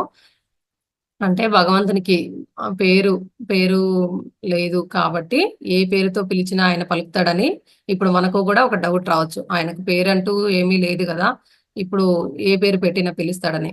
కానీ తమకు నచ్చిన ఏదో ఒక పేరుతో పిలుస్తున్నాం. ఆయన పలుకుతున్నాడా లేదా అన్న సంగతి గూడా మనము ఇక్కడ తెలుసుకోవట్లేదనమాట. పలుకుతాడు అని పలకమని ఏం చేస్తాం, కొంచెం పెద్ద పెద్ద మైకులు అలా పెట్టి గూడా గట్టిగా అరుస్తాము. ఇంకోటేంటంటే పాటలు గూడా పాడతాం గదా! పలికే బంగారమాయన పిలిచినా పలకవేమి అని. అంటే అలా పాటలు పాడుతూ పిలిచిన పలకవేమి అంటూ పాటలు పాడుతూ గూడా ఉంటాం మనము. కానీ భగవంతుడు పలుకుతున్న సంగతి తెలుసుకోలేకపోతున్నాము. భగవంతుడు సర్వాంతర్యామి అంటే సర్వుల అంతరాలలో వ్యాపించి ఉన్నాడు. అంతేకాని బయట లేడు. అందరిలో ఆత్మ రూపంలో ఉన్నాడు. తప్పు చేసినా, అధర్మం చేసినా గూడా అధర్మం ప్రవర్తించినా, చేయకూడని పనులు చేసినా గూడా ఏమవుతుంది మనకు వెంటనే ఇన్నర్ నుంచి ఒక మెసేజ్ వస్తుంది. ఓకే. ఇలా చెయ్యొద్దు అని మనకు ఒక హెచ్చరిక వస్తుంది. దాన్ని మాత్రం మనము ఏం జేస్తాము వదిలేస్తాం గదా! అదే అన్నమాట మనకు. లోపల నుంచి పలుకుతాడు భగవంతుడు. మన లోపల నుంచి కాకపోతే మనమే పట్టించుకోం. అలా అనుక్షణం ప్రతి విషయంలో మన వెంట, మన చెంత ఉండి పలుకుతున్న విషయాన్ని మనము తెలుసుకోలేకపోతున్నాము. అంటే దాన్ని వినం గదా! కొంచెం మనసు చెప్పింది, పక్క వాళ్ళు చెప్పింది అవే వింటాం గాబట్టి, మనకు లోపల నుంచి, ఆత్మ నుంచి వచ్చే సందేశాలేమి మనము పట్టించుకోమనమాట. భగవంతుని పలుకులు మనము అలా వినలేకపోతున్నాము. ఆయన చెప్పే ధర్మాలు గూడా మనము తెలుసుకోలేక, పాటించలేక జీవితంలో ఎంతో నష్టపోతున్నాం. భగవంతుడు ఆత్మ రూపంలో హెచ్చరిస్తున్న తప్పులు, పాపాలు కూడా మనము ఏం చేస్తాం? చేస్తూనే ఉంటాము. ఇప్పుడేం చేస్తాము మామూలుగా మాంసం తినొద్దు అని మనకు తెలుసు. భగవంతుని దగ్గర అంటే ఇప్పుడు మామూలుగా ఒక మాంసం దుకాణానికి వెళ్ళినామనుకోండి. అక్కడికి వెళ్ళినప్పుడు నిజం చెప్పాలంటే అక్కడ దాన్ని కట్ చేస్తుంటే మనకు చాలా బాధ కలుగుతుంది. అప్పుడు నిజంగా చూడలేము గూడా. అంటే లోపల నుంచి ఇది తప్పు, పాపము ఇలా చేస్తున్నాం. కానీ మనము మనసు అనేది ఏం కాదులే తిందాము. అంటే మన కోరిక, నాలుక కోసము మనం ఏం చేస్తాం అక్కడ అంటే అది అధర్మమైనా మనము తీసుకొచ్చుకోవాలనుకుంటాం గదా! అలా. అలా అన్నమాట. Sorry masters. కొంచెం ఎమోషనల్ అయిపోతున్నా నేను. కష్టాలు రాగానే మనము పాటలు పాడతాం. నిశ్శబ్దం అన్నది ఊరికే కళ్ళు మూసుకొని కూర్చుంటే గూడా రాదు. కారణము ఆలోచనలనేవి మనకు ఆగవు. మనకు పత్రి సార్ చెప్పినట్టుగా మనకు శ్వాస మీద ధ్యాస ఉంటే అప్పుడే ఆలోచనలు ఆగిపోతాయి. అంతర్నిశ్శబ్దము సాధించగలుగుతాము. భగవంతుని పలుకులు మనము అప్పుడు వినగలుగుతామనమాట. వాటిని వా పాటిస్తూ జీవితాన్ని ధన్యం చేసుకుంటూ ఆనందమయం చేసుకుంటాము. ధ్యానం ద్వారా మామూలుగా ఎంతోమంది ఋషులు, యోగులు అంతర్నిశ్శబ్దాన్ని సాధించారు. భగవంతుని సందేశాలు గూడా వాళ్ళు తెలుసుకోగలిగారు. అదే ఆచరించి లోకానికి బోధించి మహాత్ములయ్యారు. వాళ్ళు అందరూ దేవుళ్ళయ్యారు. అందుచేత మనం గూడా ధ్యానం చేసి భగవంతుని పలుకులు విందాం. ఆయన సందేశాలు తెలుసుకుందాం. ఆయన మాట్లాడడమే కాదు, మాట్లాడే శక్తి కూడా మానవునికి ఇచ్చాడు. అవును. ఇప్పుడు మాట్లాడుతున్నామంటే ఆ శక్తి గూడా మనకు భగవంతుడు ఇస్తేనే గదా! అలా. అంటే ఆయన లోపల ఇన్నర్ నుంచి గూడా మనకు మాట్లాడుతున్నాడు గదా! అందుచేత పలుకు పలుకు అని మనము అరవడం కాకుండా పలుకులు మాని, హడావుడి మాని ఏం చేయాలి? శ్వాస మీద ధ్యాస పెట్టాలి.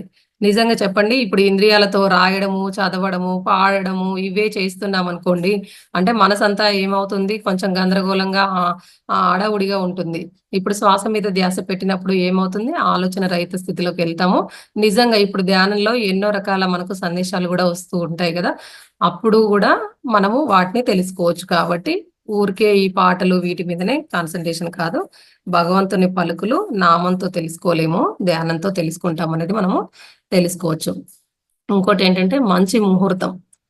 ఇప్పుడు మామూలుగా పెళ్ళిళ్ళైనా, శుభకార్యాలు, గృహప్రవేశమైనా ఏవైనా చూడండి నిజంగా ముహూర్తము పెట్టినాకనే చేస్తారు గదా! పంతులు గారితో ముహూర్తం పెట్టించుకుంటాము. శుభ సమయం ఏ టైంలో ఉంది అన్నట్టుగా. అయితే మన ధ్యాస ఏ సమయంలోనైతే పరమాత్మ వైపునకు అంటే ఆత్మ వైపునకు మరలుతుందో గడియ, ఆ క్షణము, ఆ ముహూర్తము, రోజు, ఆ రోజు, ఆ వారము, ఆ తిథే పవిత్రమైనదని మనము ఇక్కడ తెలుసుకోవాలి. అంటే ఇక్కడ మనము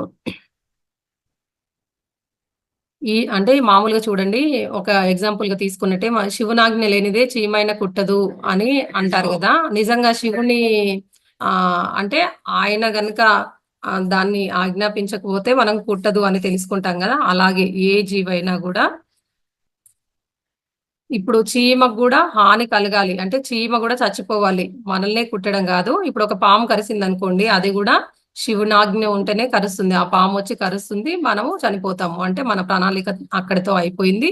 మనము ఆ కర్మ, ఆ ప్రణాళిక తెచ్చుకుంటాం. మనం ఇంకా వెళ్ళిపోవాల్సొచ్చింది. ఇప్పుడు ఆ పాము కాటు వల్ల అనంటే, అప్పుడు ఆయన ఆజ్ఞ వల్లనే అది జరుగుతుందనమాట. ఇప్పుడు చీమ కూడా ఏ రకంగా శవమైపోతుందో శవమైన చీమ మనల్ని కుట్టగలదా? కుట్టలేదు గదా! అలాగే ఏ జీవి అయినా గూడా అంతటి గొప్పవాడైన భగవంతుడిని మనము మర్చిపోయినామనమాట.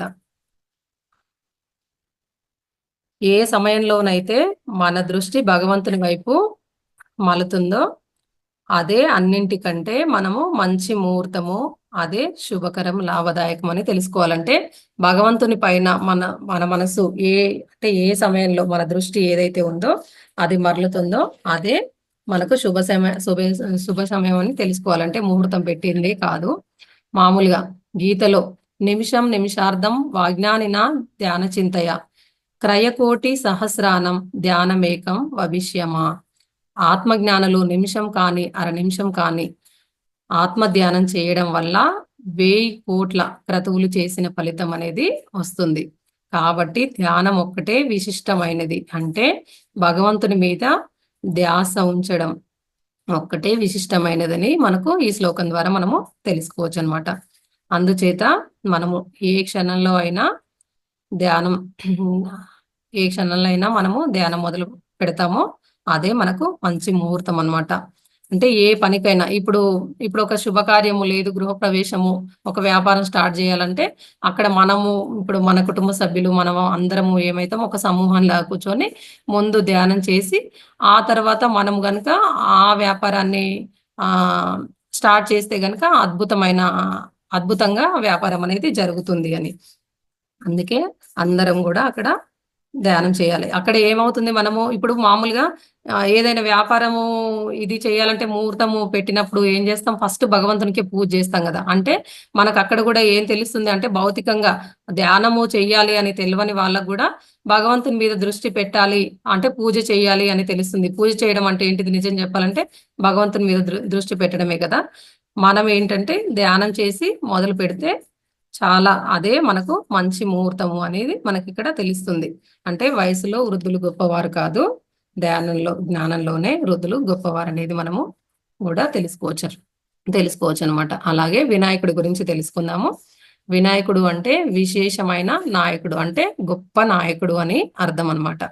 అంటే మామూలుగా సృష్టించే శక్తిని మనం ఏమంటాము, బ్రహ్మ అని. అలాగే కాపాడే శక్తిని ఏమంటాము మనము, విష్ణువు. అలాగే లయం చేసే శక్తిని మనము శివుడు అంటాం కదా. అలాగే పరిపాలించే వారిని ఏమంటాం మనము, ఇంద్రుడు అంటాం కదా.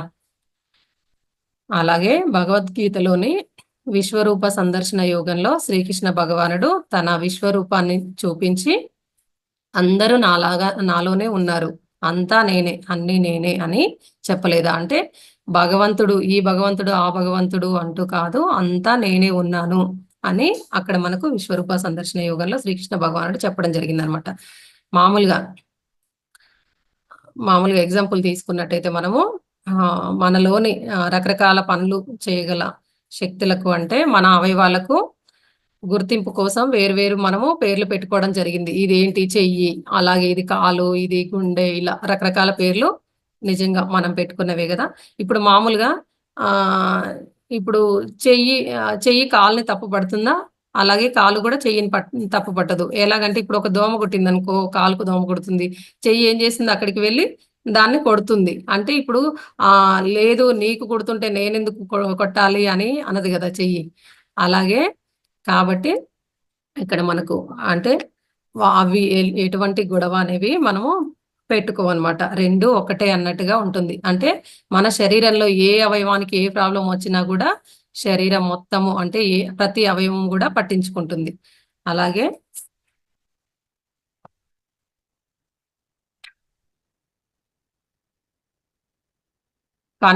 కన్నే నేను గొప్ప అని కూడా అది చెప్పదు కదా.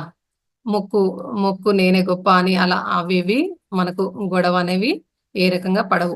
ఒకదానికొకటి ఇప్పుడు చెప్పుకున్నట్టు సహకారం చేసుకోకపోతే అయితే నిజం చెప్పాలంటే మన పరిస్థితి చాలా దారుణం అనమాట. అలా అంటే అన్నీ మనలోని భాగాలే కదా, దేని విశిష్టత దానిది. ఏది లేకపోయినా మనకు నిజంగా చాలా లోటే అనమాట. నిజంగా ఒక కాలు నొప్పి లేస్తుంటేనే ఎక్కడికి బయటికి అటు ఇటు వెళ్ళలేం కదా.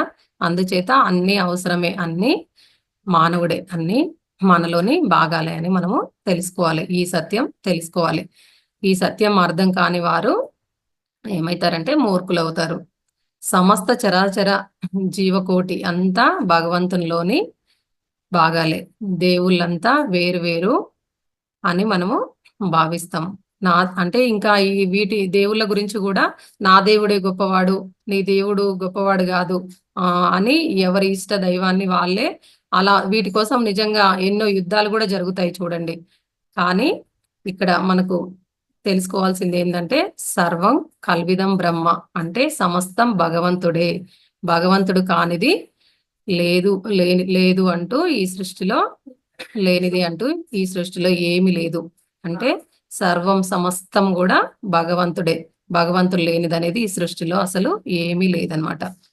వినాయకుడు కూడా భగవంతుల్లోని ఒక భాగమే, ఒక గొప్ప శక్తి విశేషమైన నాయకుడు. ఎందుకు అయ్యాడంటే ఆయన శివగణాలకు అధిపతి అంటే సైన్యాధీక్షుడు కాబట్టే, రక్షించే సైన్యాలకు నాయకుడు కాబట్టి ఎవరికి ఆపదలు రాకుండా కాపాడేవాడు. దుష్టుల నుంచి, దుర్మార్గుల నుంచి, అలాగే రాక్షసుల నుంచి, స్వార్థపరుల నుంచి, హింసాపరుల నుంచి ఆపదలు రాకుండా కాపాడేవాడే. అంటే సజ్జనులకు, సాధువులకు కూడా అవరోధాలు, అడ్డంకులు రాకుండా చూసేవాడు అని ఆయన అర్థం అన్నమాట ఆయన చేసే. అలాగే మంచి వారికి, సాధువులకు, ధర్మాత్ములకు కూడా ఆపదలు అంటే విఘ్నాలు రాకుండా కాపాడే నాయకుడు అని అర్థం. అంతేగాని మామూలుగా మనము వినాయక చవితి టైంలో ఆ 9 రోజుల నవరాత్రులు చేసినప్పుడు, లేదు ప్రతి బుధవారం అరటి పండ్లో, కొబ్బరికాయలో అలాంటివి కొట్టడం వల్ల, కుడుములు కూడా పెట్టడం వల్ల ఆయన మనం చెడు పనులు చేస్తున్న ఆయన మనల్ని కాపాడు. అందరూ అలాగా అంటే మనం రక్షించబడాలి అంటే మనము మంచి పనులే చెయ్యాలి, అందరికీ సేవ చేయాలి. అంటే ఎవరిని శిక్షించకూడదు, చెడు పనులు చేయకూడదు, హింస చేయకూడదు అనేది మనము ఇక్కడ తెలుసుకోవచ్చు అనమాట. అలాగే గ్రామ దేవతల గురించి తెలుసుకుందాం మాస్టర్స్. గ్రామ దేవతల మహత్యాలు మామూలుగా చూడండి. ఇప్పుడు ప్రతి ఊరికి ఖచ్చితంగా ఒక గ్రామ దేవత అయితే ఉంటుంది కదా. అలాగే అంటే గ్రామ దేవతకు ఏం చేస్తారు, కొంత సంవత్సరానికి ఒకసారి, లేదు ఒక వరుసగా 3 సంవత్సరాలు అలాగా ఏదో ఒక పండగలాగా చేసి జాతరలాగా కూడా చేస్తూ ఉంటారు చూడండి, మీరు గమనించినట్టయితే. అలా గ్రామ దేవతల మహత్యాల గురించి చెప్పిన వాళ్ళు, వాటిని వ్రాసిన వాళ్ళు ఉన్నారు. కానీ గ్రామ దేవతలు చెప్పిన సందేశాలు ఎక్కడ కూడా మనకు కనిపించవు చూడండి. ఇప్పటి వరకు గ్రామ దేవతలు ఈ సందేశాలు ఇచ్చిర్రు అన్నట్టుగా మనము ఎక్కడ కూడా వినలేదు కదా. గ్రామ దేవతలు అంత గొప్పవారైనప్పుడు, అన్ని మహత్యాలు కలిగి ఉన్నప్పుడు, మామూలుగా కృష్ణుడిలాగా, బుద్ధునిలాగా, జీసస్ లాగా, వీళ్ళలాగా మనకు ఎటువంటి సందేశాలు ఇవ్వలేదు. వాళ్ళు ఇచ్చిన సందేశాలని కూడా ఎవ్వరు ఎందుకు రాయలేదు. గ్రామ దేవతల మహత్యాలు రాసిన వారు ఆ దేవతల సందేశాలు ఎందుకు ఇవ్వలేదు మనకు? మహత్యాలు వ్రాసిన వారికి ఏ రకమైన సందేశాలు నిజం చెప్పాలంటే వాళ్లకు తెలియవు అనమాట. అందుకే వాళ్ళు రాయలేదు. దేవతల పేరు చెప్పి తమకు నచ్చినవి, ఇష్టమైనవి మాత్రమే రాసుకున్నారనమాట. గొప్పతనము గ్రామ దేవతలలో, ఎటువంటి గొప్పతనం గ్రామ దేవతల్లో లేదు, వారిని సృష్టించిన వారిలో ఉంది. అంటే వాళ్ళు తెలివితోటి అలా చేసినారనమాట. మనం దీన్ని అర్థం చేసుకోవాలి. ముఖ్యంగా తెలుసుకోవాల్సింది ఏమిటంటే, ఏ దేవతల్లో అయినా, దేవుళ్ళనైనా ఆరాధించడము కాదు, వారు చెప్పినవి మనము ఆచరించాలి, ప్రార్థించాలి. మామూలుగా ఆచరించకపోతే మనకు ఏం తెలుస్తుంది? ఈ అమ్మవారు ఇది ఆచరించింది, ఇది చేసింది అనేది తెలియకపోతే మనం ఏమి ఆచరిస్తాము చెప్పండి? ఏం ఆచరించాం కదా. ఊరికనే ఏదో అందరిలాగా పోతాము, ఒక కోడినో మేకనో ఆడకు బలిచ్చి అలాగే కొబ్బరికాయలు కొట్టి ఇలా చేస్తూ ఉంటారు కదా. ఇలా కాకుండా వాళ్ళు ఏమైనా సందేశాలు ఇస్తే అలా పాటించాలి. అలాగే గొప్పవారి విషయంలో చేయవలసింది కూడా ఇదే. అలా చేసిన వారి జీవితమే ధన్యమవుతుంది ఆచరిస్తేనే. శ్రీకృష్ణ భగవానుడు ఉపదేశించిన గీత అయినా, జీసస్ ప్రవచించిన బైబిల్ అయినా, మహమ్మద్ ప్రవక్త చెప్పిన ఖురాన్ అయినా అర్థం చేసుకొని ఆచరించాలి.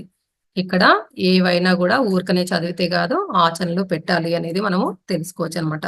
బుద్ధ భగవాన్ని సందేశాలు కూడా మనము ఆచరించాలి. అంతేకాని మూర్ఖంగా హింసిస్తే, మూగజీవులను చంపితే నష్టపోవడమే కాదు, ఎక్కువ కష్టాలు వస్తాయి. అంటే చూడండి, మామూలుగా ఇప్పుడు ఈ అమ్మవార్లకు మేకల్ని, ఈ కోడి పుంజులను వీటిని బలి ఇస్తారు కదా.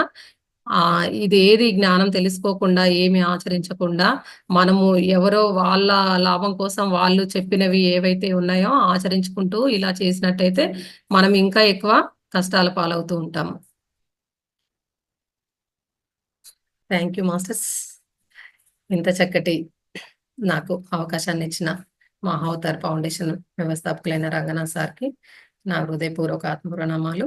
ఇంతవరకు జ్ఞానాన్ని విన్న ప్రతి ఒక్కరికి కూడా నా ధన్యవాదములు masters. Thank you very much.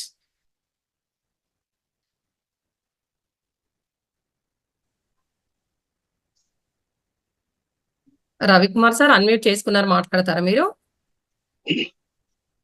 ఆత్మ నమస్కారం మేడం. ఇక్కడ ఉన్న మాస్టర్లందరికి కూడా ఆత్మ నమస్కారం. ఈరోజు మీరు చాలా చాలా మంచి విషయాలు నేను గ్రహించిన మిమ్మల్ని ఒకసారి చెప్పారు మేడం. నిజంగా ఫస్ట్ మోహం గురించి చెప్పారు. అంటే సీతాదేవి ఎలా మోహంతో లేడి కోసం వెళ్ళి దాని వల్ల ఎంతమంది సఫర్ అయ్యారనేది అది మనం కూడా అది మనకు అన్వయిస్తుంది. కాబట్టి ప్రతి బాధకు కూడా దుఃఖానికి కూడా మన మోహమే కారణం అనేది చక్కగా చెప్పారు మేడం. అంటే ఎగ్జాంపుల్ గా చెప్పడానికి అలా చెప్పినాను కానీ సార్, సీతాదేవి ఇప్పుడు ఆ లేడీని తెమ్మనడం అదంతా కూడా వాళ్ళది ఏంటంటే సోల్ ప్రణాళికలోనే అలా ఉంది సార్. ఇప్పుడు దానికోసం వెళ్తేనే కదా రావణాసురుడు తీసుకుపోతాడు. ఇప్పుడు రాముడికి అందరికి కూడా అది తెలిసే చేసినారు వాళ్ళు. అందుకే మనం కూడా ఆ మోసంలో పడిపోయి కోరి కష్టాలు తెచ్చుకుంటాం అనేది దానికి ఉదాహరణ మేడం అది. అలాగే ఇక రమణాసురులు ఎక్కడో లేరు, మనలోనే ఉన్నారనేది కూడా కరెక్ట్ మేడం. ఈ రోజు మనకి ఏదైనా ఆపద జరిగితే మనం ఏం కోరుతాం? దేవుణ్ణి వాళ్ళని శిక్షించండి, ఏదైనా చేయండి అని. మనకు చిన్న ఆపద జరిగితేనే ఎవరి వల్లని మనం వాళ్ళకి శిక్షించమని దేవుడిని ప్రార్థిస్తాం. అలాగే ఇన్ని కోటి ప్రాణులు, వాటి మోగజీవులు, వాటిని హింసిస్తే ఆ ఆర్తనాదాలు దేవుడు వింటే అవి మళ్ళీ ఏదో రూపంగా మళ్ళీ మనకే అవి ఎఫెక్ట్ అవుతాయి ఏదో విధంగా. అందుకే ఈ భూకంపాలు కానీ దేశాల్లో మనం చూస్తుంటాం. ఎందుకు జరుగుతున్నాయి సునామీలు, ఎందుకు జరుగుతున్నాయి, ఒక్కొక్కసారి ఎందుకు ఇలా జరుగుతుందంటే ఆ మోగజీవుల ఆర్తనాదాలే అనుకుంటాను నేను మాత్రం. ఎందుక ఇలాంటి విషయాలన్నీ కూడా ఈ రోజు నిజంగా madam real great. Thank you madam. ఇంకా మిగతా వాళ్ళకి అవకాశం ఇద్దాం. Thank you very much sir. Masters ఎవరైనా మాట్లాడాలనుకుంటే మేడం. నమస్తే మేడం. నమస్తే మేడం, మాట్లాడండి మేడం. మామూలుగా గుండు కాకుండా గుణాలు మార్చుకోవాలి ఆ విషయాలు, అలాగే పూజ గురించి ఎట్లా చేయాలి ఉంది అనేసి. నెక్స్ట్ మన గుణాలు ఏవేవో మనలో ఉన్న చెడు గుణాలు, భక్తి మార్గం గురించి నెక్స్ట్ చాలా బాగా ఒక్కొక్కటి క్షుణ్ణంగా వివరించారు మేడం. చాలా బాగుంది సెషన్. ప్రతి ఒక్కటి మనకు నిత్య జీవితంలో అవసరమైనవి. చాలా బాగుంది. Thank you madam. Thank you very much. Balashankar sir unmute చేసుకున్నారు సార్, మాట్లాడండి సార్. నమస్తే మేడం. నమస్తే సార్. ఇప్పుడు విగ్రహారాధన గురించి అన్నారు కదా మేడం. ఇప్పుడు వీళ్ళు భక్త రామదాసు, అన్నమయ్య, తుకారం వీళ్ళంతా విగ్రహారాధన చేసే ఎక్కువ దైవాన్ని చేసుకున్నారు కదా. అంటే ఇప్పుడు నిన్న కూడా తెలుసుకున్నాం కదా సార్, ఏదైనా స్తోత్రాలు, పూజలు, తర్వాత స్తోత్రాలు, తర్వాత జపాలు ఇవన్నీ చేసిన తర్వాతనే అక్కడికి వస్తాం. డైరెక్ట్ మనము ధ్యానమే. వాళ్ళు కూడా ఇప్పుడు వాళ్ళ ప్రణాళికలో ఉంటుంది.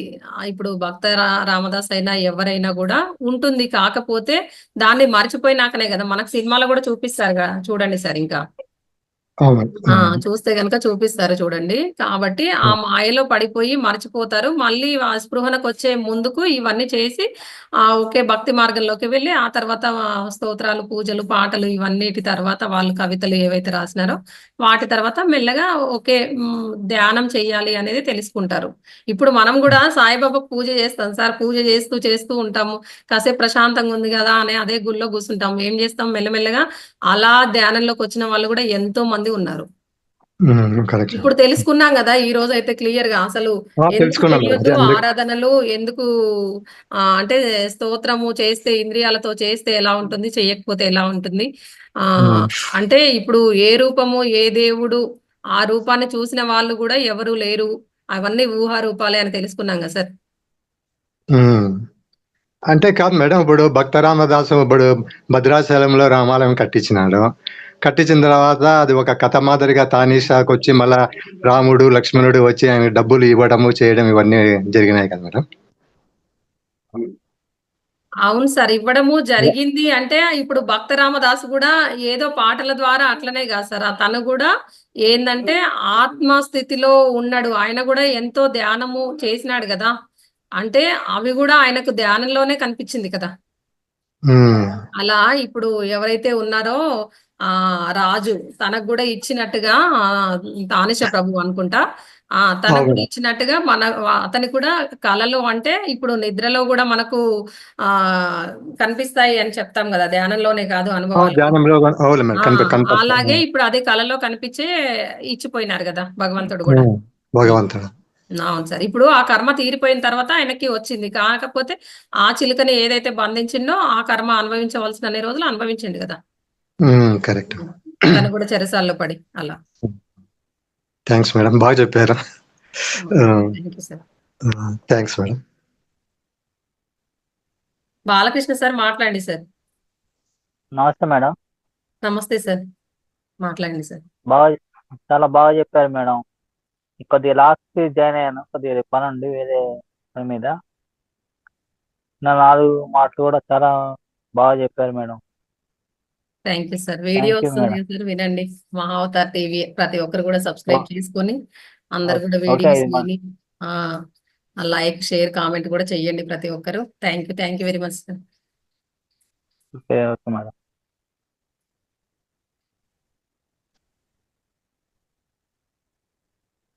ధ్యాన సార్ అన్మ్యూట్ చేసుకున్నారు, మాట్లాడతారా మీరు? మేడం చాలా బాగా చెప్పారు madam. Thank you class sir. చాలా బాగుంది. Okay sir, thank you sir, thank you very much. చాలా బాగా చెప్పారు. Thank you sir. Anuradha madam మీరు అన్మ్యూట్ చేసుకోండి మేడం, ఆప్షన్ ఉంది. సబ్జెక్ట్ చాలా బాగుంది ఈరోజు.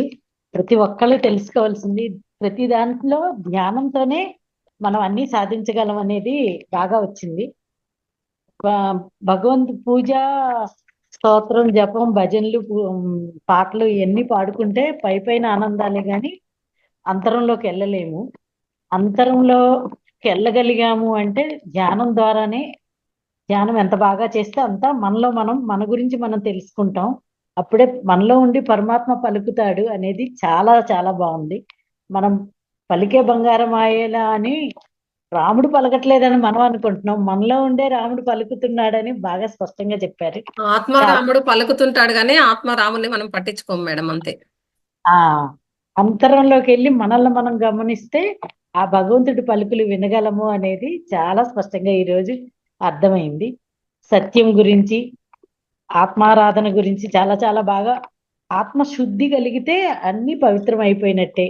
అంటే ధ్యానం చేసుకుంటూ ఉంటే ఇప్పుడు ఒక వ్యక్తిని మనము తెలియకుండా ఒకరిని తిడుతూ ఉంటాం చూడండి మేడం, అంటే వాళ్ళ తప్పు చెయ్యలేదు అనే విషయం కూడా తెలియకుండానే ముందు తిట్టేస్తాము. ఆ తర్వాత ఏమవుతుంది, తిట్టిన తర్వాత ఒకవేళ వాళ్ళకి డైరెక్ట్ మనం సారీ చెప్పకపోయినా వాళ్ళ పని చెయ్యలేదు, ఆ తప్పు చెయ్యలేదు అని తెలుసుకున్నాక మనము అరే అనవసరంగా చేసినా అని లోపల నుంచి మనకు వస్తుంది కదా.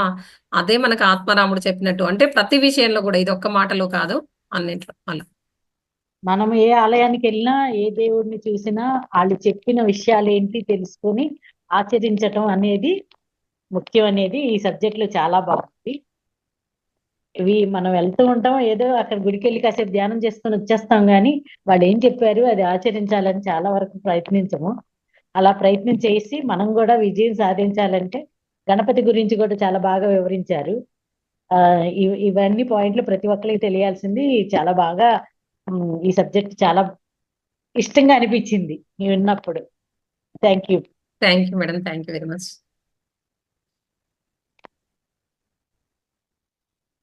మాస్టర్స్ ఒక 5 నిమిషాలు ధ్యానం చేసుకొని మనం క్లోజ్ చేసుకుందాము. ప్రతి ఒక్కరూ ధ్యాన స్థితిలో కూర్చోండి.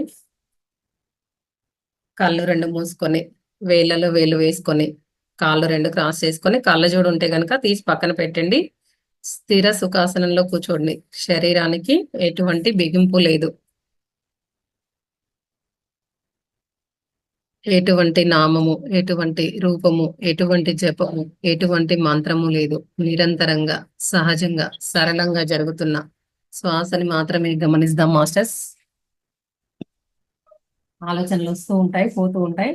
ఆలోచనలు కట్ చేస్తూ మరలా శ్వాస మీదే ధ్యాస ఉంచాలి అనే ఎరుకతో శ్రద్ధగా ధ్యానం చేద్దాము.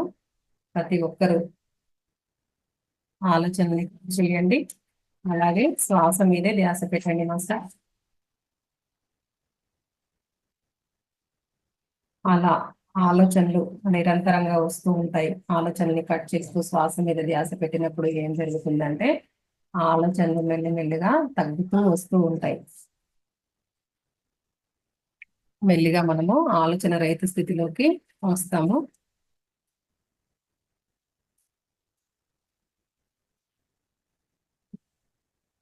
ఆలోచనలు ఎక్కువగా వస్తున్నాయని ధ్యానంలోంచి బయటికి రావద్దు మాస్టర్స్. ఇంట్లో చేసుకున్నట్టయితే కనుక మీరు రూమ్ అంతా చీకటి చేసుకొని మరీ ధ్యానం చేసుకోండి. అలాగే వీలైనంత తక్కువ మాట్లాడండి, మౌనంగా ఉండండి. అనవసరమైన మాటలు అలా మాట్లాడితే మనము ధ్యానంలో తీసుకున్న అనవసరమైన పనులు, అనవసరమైన మాటల వల్ల మనం ధ్యానంలో తీసుకున్న శక్తి అంతా కూడా వృధా అవుతుంది. ప్రతి ఒక్కరూ గమనించుకోండి. ధ్యానం చేస్తున్నామా అంటే కూర్చున్నామా అంటే కూర్చున్నాం కాదు, చాలా శ్రద్ధతో ధ్యానం చేయాలి మాస్టర్స్. ఆ ఎరుకతో చేయాలి. ఆలోచనని కట్ చేయాలి అని ఎరుకతో ధ్యానం చేయాలి ప్రతి ఒక్కరు కూడా. అలా ఆలోచనని కట్ చేస్తూ ధ్యానం చేసినట్టయితే కనుక మనం మెల్లిమెల్లిగా ఆలోచనలు తగ్గుతూ మరింత శూన్యంలోకి వెళ్తాము. అలా శూన్య స్థితిలోకి వెళ్ళినప్పుడు మన బ్రహ్మరంధ్రం గుండా విశ్వమయ ప్రాణశక్తి మన ప్రాణనాడిలోకి ప్రవేశిస్తూ ఉంది.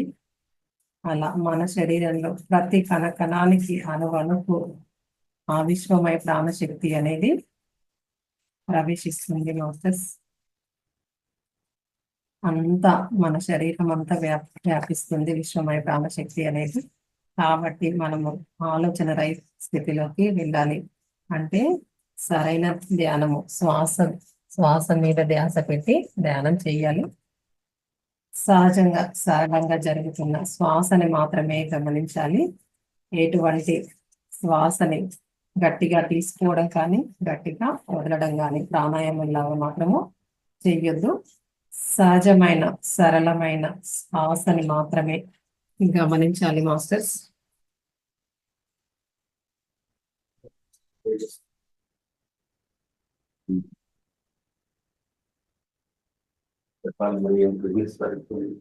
అలాగే శ్వాస మీదే శ్వాస ద్వారం మీద ధ్యాస ద్వారా మాస్టర్స్ శ్వాసని మాత్రమే గమనించండి. మన ప్రాణనాడులు మన గత జన్మలో గత కాలంలో చేసిన కర్మల్ని బట్టి కూడా మన ప్రాణనాడులు అనేవి నిర్మితమై ఉంటాయి. అలా ప్రాణనాడిని మనకు భగవంతుడు చేయడం జరుగుతూ ఉంది. కాబట్టి ఆ ప్రాణనాడిలో ఉన్న ఇప్పుడు మనము ప్రస్తుతానికి ఇన్ని సంవత్సరాలుగా ఆలోచించిన సరికాని ఆలోచనలు, భయాలు, బాధలు ఏవైతే ఉన్నాయో అవన్నీ కూడా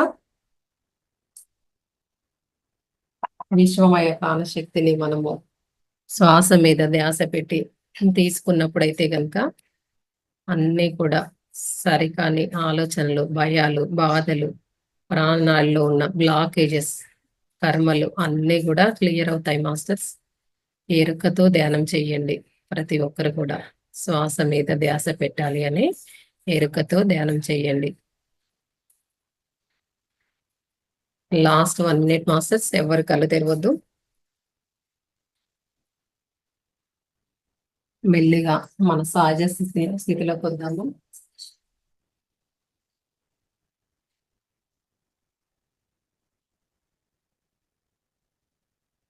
లాస్ట్ 30 సెకండ్స్ మాస్టర్స్. మెల్లిగా మీ 2 అరచేతులని విడదీస్తూ 2 కళ్ళ పైన పెట్టుకోండి. 5, 4, 3, 2, 1, 0. ఇంత చక్కటి ధ్యానానికి ప్రకృతి సహకరించినందుకు ఒకసారి గట్టిగా క్లాప్స్ చేసుకుందాము. Thank you masters, thank you very much. మళ్ళీ ఈరోజు 11 గంటల క్లాస్లో కలుసుకుందాము. అంతవరకు సెలవు. ధన్యవాదములు.